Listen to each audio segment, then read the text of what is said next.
In a striking development, the Trump administration is reportedly on the verge of accepting a lavish gift from the royal family of Qatar, a super-luxury Boeing 747-8 jumbo jet designated for use as Air Force One. This unprecedented arrangement, which could be one of the most valuable gifts ever extended to the United States from a foreign nation, has sparked considerable debate regarding its legality and ethical implications. According to sources familiar with the situation, the aircraft is set to be made available for President Donald Trump's use until he leaves office, at which point ownership will be transferred to the Trump Presidential Library Foundation. This arrangement is anticipated to be announced during Trump's upcoming foreign trip to Qatar, although White House officials have indicated that the formal presentation of the gift will not occur during the visit. In a social media post, Trump characterized the transaction as very public and transparent, asserting that the Defense Department is involved in the process. He previously toured the opulent aircraft in February, where it was dubbed a flying palace due to its lavish configuration. However, the proposed acceptance of this aircraft has raised eyebrows and prompted questions surrounding its legality. Legal experts have weighed in, noting that this arrangement could potentially violate the Emoluments Clause of the U.S. Constitution, which prohibits government officials from accepting gifts from foreign entities. In anticipation of these concerns, legal analyses conducted by the White House counsel's office and the Department of Justice concluded that the gift's acceptance would not contravene existing laws. They maintained that since the plane is being given to the U.S. Air Force and not directly to an individual, it does not constitute a bribe. White House Press Secretary Caroline Leavitt reaffirmed this stance, stating that any gift from a foreign government would be accepted in accordance with all applicable laws. Ali Al-Ansari, Qatar's media attaché, indicated that the transfer of the aircraft is currently under consideration by both the Qatar Ministry of Defense and the U.S. Department of Defense. The initial plan involves the U.S. Air Force modifying the aircraft to meet military specifications before it is formally handed over to the Trump Foundation. This process is expected to incur costs that will be covered by the Air Force. Experts estimate the aircraft's value at around $400 million, excluding additional security modifications required for presidential use. The political ramifications of this gift are already unfolding. Criticism from Democratic lawmakers has been swift, with Senate Minority Leader Chuck Schumer deriding the arrangement as emblematic of premium foreign influence. Senator Adam Schiff echoed these sentiments, framing the situation as a brazen act of corruption. Despite the backlash, the Trump administration has defended the arrangement. Trump's legal team asserts that the gift does not violate constitutional provisions, as it is not conditioned on any official act or favor in return. This defense has not quelled concerns among critics who argue that accepting such a valuable gift from a foreign power could undermine U.S. sovereignty and ethics in governance. As the Trump administration navigates this complex political landscape, it remains to be seen how this acceptance of a luxurious gift will impact the public's perception of the administration, particularly as Trump prepares for his first major foreign trip of his second term. With ongoing investigations and scrutiny into the ethical boundaries of foreign gifts, the implications of this arrangement could reverberate well beyond the immediate political arena. Looking ahead, the situation raises critical questions about the integrity of political office and the influence of foreign powers on domestic affairs. As the administration moves forward, the potential for further legal challenges and political fallout remains significant, underscoring the delicate balance between diplomacy and ethics in governance. In a development that has raised eyebrows across the political spectrum, the Trump administration is reportedly preparing to accept a lavish Boeing 747-8 jumbo jet from the royal family of Qatar. This aircraft, often described as a palace in the sky, is intended for use as Air Force One during President Donald Trump's second term. Sources familiar with the situation indicate that the ownership of the plane will eventually transfer to the Trump Presidential Library Foundation, raising significant ethical and legal questions about the implications of such a generous gift from a foreign government. The announcement is expected to coincide with President Trump's upcoming visit to Qatar, marking his first foreign trip since being re-elected. However, the White House has clarified that the formal presentation of the aircraft will not occur during this visit. In a statement, Trump referred to the transaction as very public and transparent, asserting that it complies with all necessary regulations. Legal experts are already questioning the legality of this unprecedented arrangement.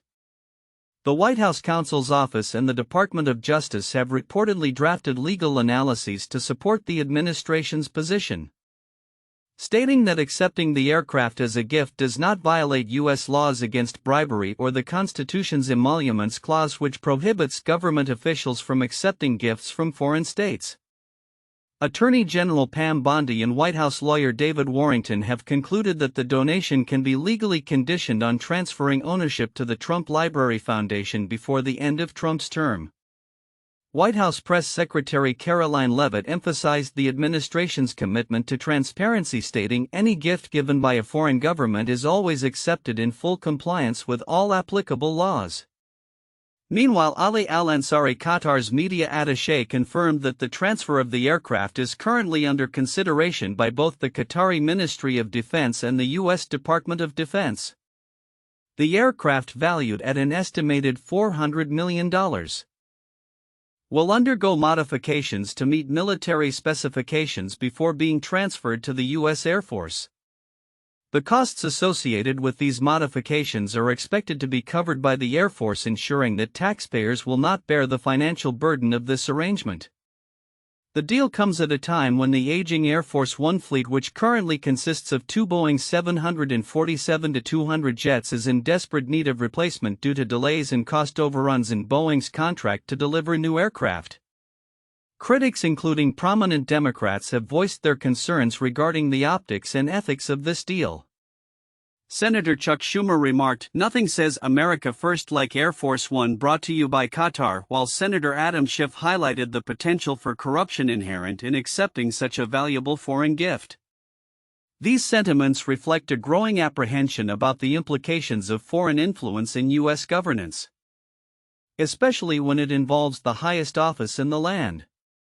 As this situation continues to unfold, the ramifications of accepting such a luxurious gift will likely resonate far beyond the immediate context. The administration's handling of ethical concerns will be scrutinized, and the legality of foreign gifts to government officials may come under renewed examination. With Trump's term still ongoing, the outcome of this arrangement could set significant precedents for future administrations regarding foreign gifts and influence. Looking ahead, the combination of legal scrutiny and mounting public concern suggests that this issue will remain a focal point of discussion in the coming months, particularly as Trump navigates both domestic and international challenges. The juxtaposition of opulence against the backdrop of pressing national issues may very well shape the narrative leading into the next election cycle. As voters consider the implications of such foreign relationships on American sovereignty and ethics in governance, in a move that has sparked significant debate and concern, the Trump administration is reportedly poised to accept a luxurious Boeing 747-8 jumbo jet from the royal family of Qatar. This aircraft, described as a flying palace, is intended to serve as the new Air Force One until President Donald Trump's departure from office, after which it will be transferred to the Trump Presidential Library Foundation. This unprecedented gift, valued at approximately $400 million, raises complicated legal and ethical questions surrounding foreign influence and the Emoluments Clause of the Constitution. The announcement of this arrangement is expected to coincide with Trump's upcoming visit to Qatar, marking his first foreign trip of his second term. While the White House has confirmed the administration's intent to accept the jet, it clarified that the formal presentation of the gift would not occur during Trump's visit. In a social media post, Trump described the transaction as a very public and transparent process, emphasizing his administration's commitment to legality in accepting gifts from foreign governments. Legal experts have expressed skepticism regarding the legality of such a gift, particularly in light of the Emoluments Clause, which prohibits government officials from accepting gifts from foreign states without congressional approval. Critics including Democratic lawmakers have argued that this arrangement could be interpreted as a form of bribery or undue influence. Senator Chuck Schumer remarked, "Nothing says America first like Air Force One," brought to you by Qatar, highlighting concerns over foreign influence in American governance. Sources within the Trump administration assert that the Department of Justice and White House legal counsel have conducted analyses supporting the legality of the gift, indicating that it would not violate federal bribery laws or the Constitution. Attorney General Pam Bondi and White House counsel David Warrington reportedly concluded that as long as the jet is first accepted by the Department of Defense and subsequently transferred to the Library Foundation, the arrangement falls within legal bounds. The Boeing 747-8 will undergo modifications to meet military specifications before it is designated for presidential use. The Pentagon has engaged L3 Harris to ensure the aircraft meets security requirements necessary for transporting the president.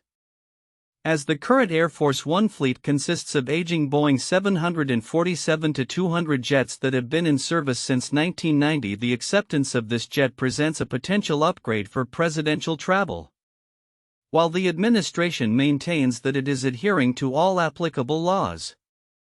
The optics of accepting such a lavish gift from a foreign government are concerning to many. Representatives like Jamie Raskin and Richie Torres have called for investigations into the legality of the arrangement, asserting that a gift of this magnitude should require congressional oversight. Norm Eisen, a former ethics advisor in the Obama administration, has signaled his intent to explore legal challenges to the transfer, deeming it a violation of the Emoluments Clause. As President Trump prepares to embark on his foreign trip, the implications of accepting the Qatari jet remain uncertain. The administration's handling of this unique situation will likely be scrutinized both domestically and internationally. With growing concerns over foreign influence and ethics in governance, the administration's decision may set a precedent for how gifts from foreign states are perceived and regulated in the future. As the political landscape evolves, the ramifications of this deal will continue to unfold, drawing attention to the intersection of luxury legality and the responsibilities of public office. In a significant diplomatic development, the United States and China have agreed to a temporary reduction of the extensive tariffs they have imposed on each other, a move aimed at easing tensions and fostering cooperation between the two economic giants. Announced on May 12, 2025, this decision comes as both nations grapple with the repercussions of a prolonged trade war that has strained their economies and threatened global growth.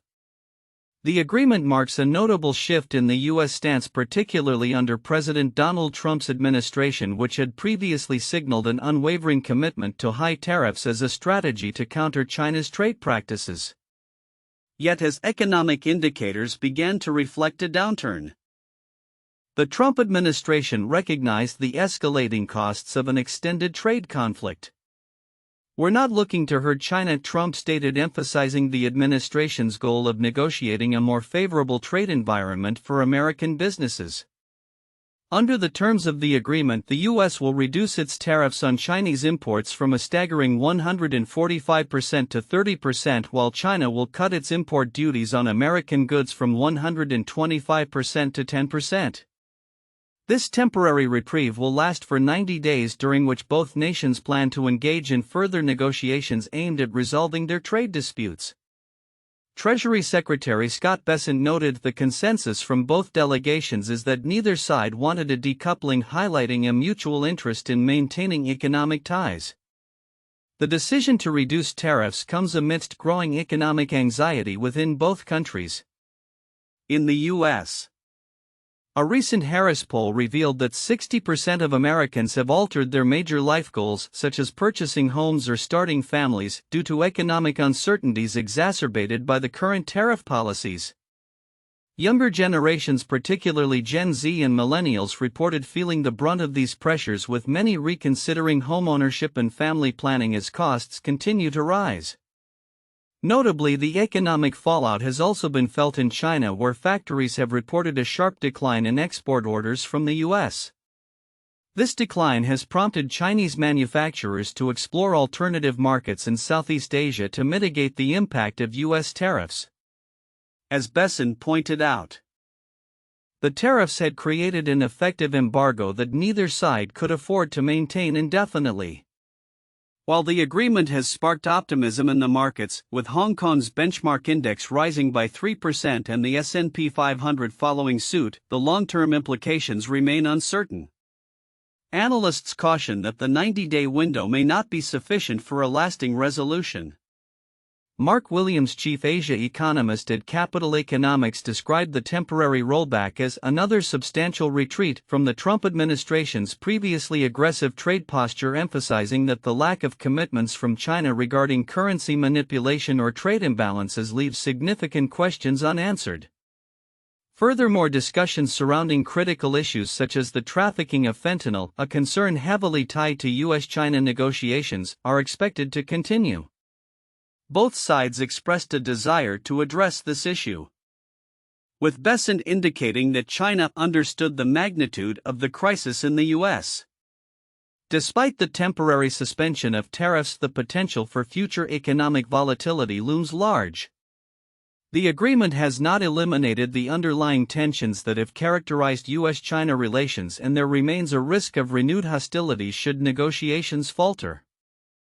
As both nations navigate this complex terrain, the global community watches closely, aware that the outcomes will have far-reaching consequences. In conclusion, the recent tariff reduction agreement between the U.S. and China illustrates the delicate balance both countries must maintain as they seek to avoid a deeper economic crisis. As negotiations progress, the effectiveness of this temporary truce will depend on the willingness of both sides to engage in meaningful dialogue and make the necessary concessions.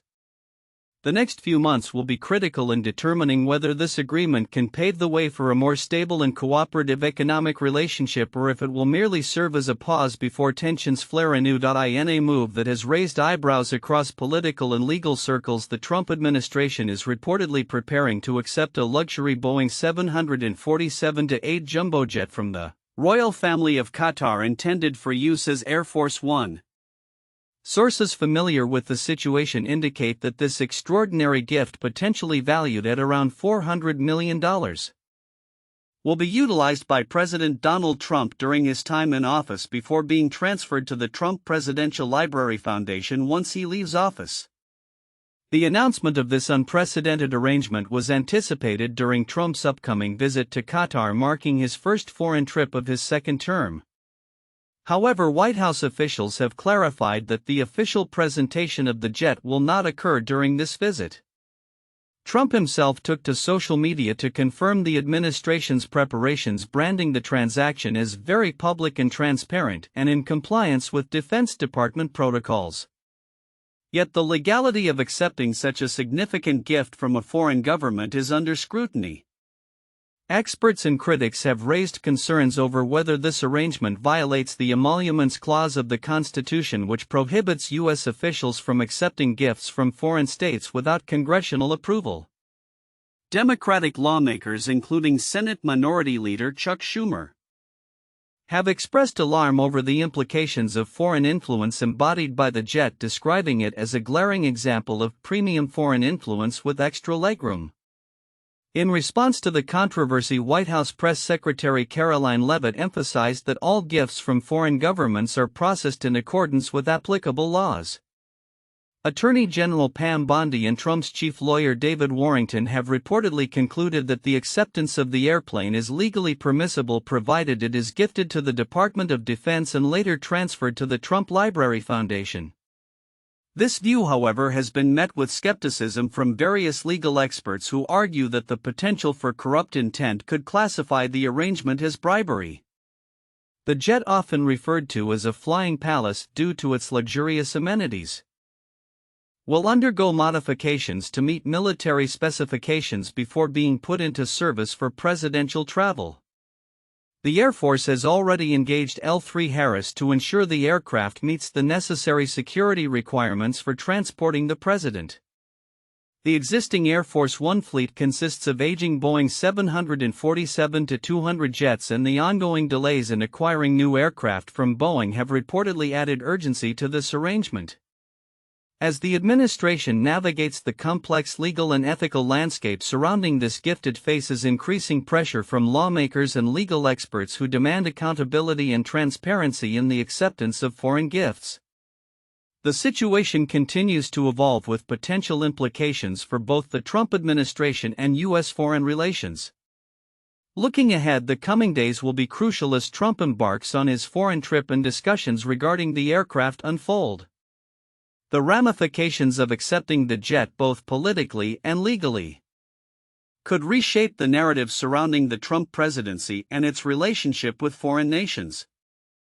As this story develops, it remains to be seen how the administration will address the mounting scrutiny and whether any legal challenges will arise from this controversial transaction. As President Donald Trump embarks on his first overseas trip since reclaiming the White House, the Gulf region emerges as a focal point of both diplomacy and business interests.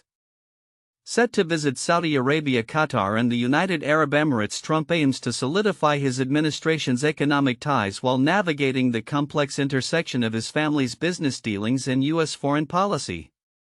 Unlike typical presidential visits that often center on strategic objectives, this trip seems primarily geared towards fostering business opportunities. Trump has expressed a desire to announce deals valued at over $1 trillion. Seeking lucrative contracts in sectors ranging from advanced technology to real estate. The Gulf states, rich in resources and capital, represent an ideal backdrop for these ambitions. As noted by Trump himself, there's no better place for business than the Gulf, where a few men wield absolute authority over vast wealth. In a notable juxtaposition, Trump's diplomatic agenda is complicated by his family's business ventures in the region. The Trump Organization has several ongoing projects, including a new luxury golf club in Qatar and a residential tower in Dubai, raising ethical concerns about potential conflicts of interest. Ethics experts have criticized the Trump Organization's approach, arguing that the blurred lines between business and governance could lead to significant ethical dilemmas. We've never seen the kind of money at stake and the kind of brazen leveraging of political power for personal financial gain that we've seen in this administration, stated Danielle Bryan, executive director of the Project on Government Oversight.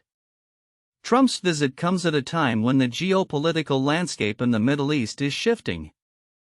With the Iranian threat ostensibly diminished due to recent military engagements, security guarantees and defense cooperation remain critical topics. Trump is expected to discuss a potential civil nuclear cooperation agreement with Saudi Arabia, which seeks to enhance its energy capabilities while also raising concerns about nuclear proliferation.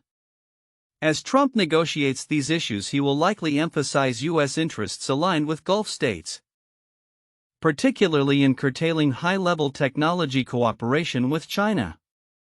The backdrop of this trip also features a growing sense of urgency regarding regional stability and American interests. With ongoing conflicts, including the Gaza war, Trump's administration faces the challenge of balancing diplomatic engagements with the expectations of Gulf leaders. The Saudi Crown Prince Mohammed bin Salman, who has cultivated a close relationship with Trump, is expected to leverage this visit to showcase Saudi Arabia's rising global influence and seek reassurances amid regional tensions. As Trump navigates this intricate landscape, he is likely to employ his signature deal-making style, focusing on transactions that promise economic benefits while sidestepping deeper political complexities. However, the implications of his ventures could resonate beyond immediate business gains, potentially reshaping U.S. Gulf relations for years to come. In conclusion, as President Trump prepares to engage with the leaders of Saudi Arabia, Qatar, and the UAE, the outcomes of this trip may significantly impact both his personal business interests and U.S. foreign policy in the region. The duality of diplomacy and business will continue to be a defining feature of his presidency, raising questions about the long-term consequences of intertwining these two spheres. With a tense geopolitical environment and a backdrop of ethical scrutiny, the world will be watching closely to see how this visit unfolds and what it could mean for the future of U.S. relations in the Middle East.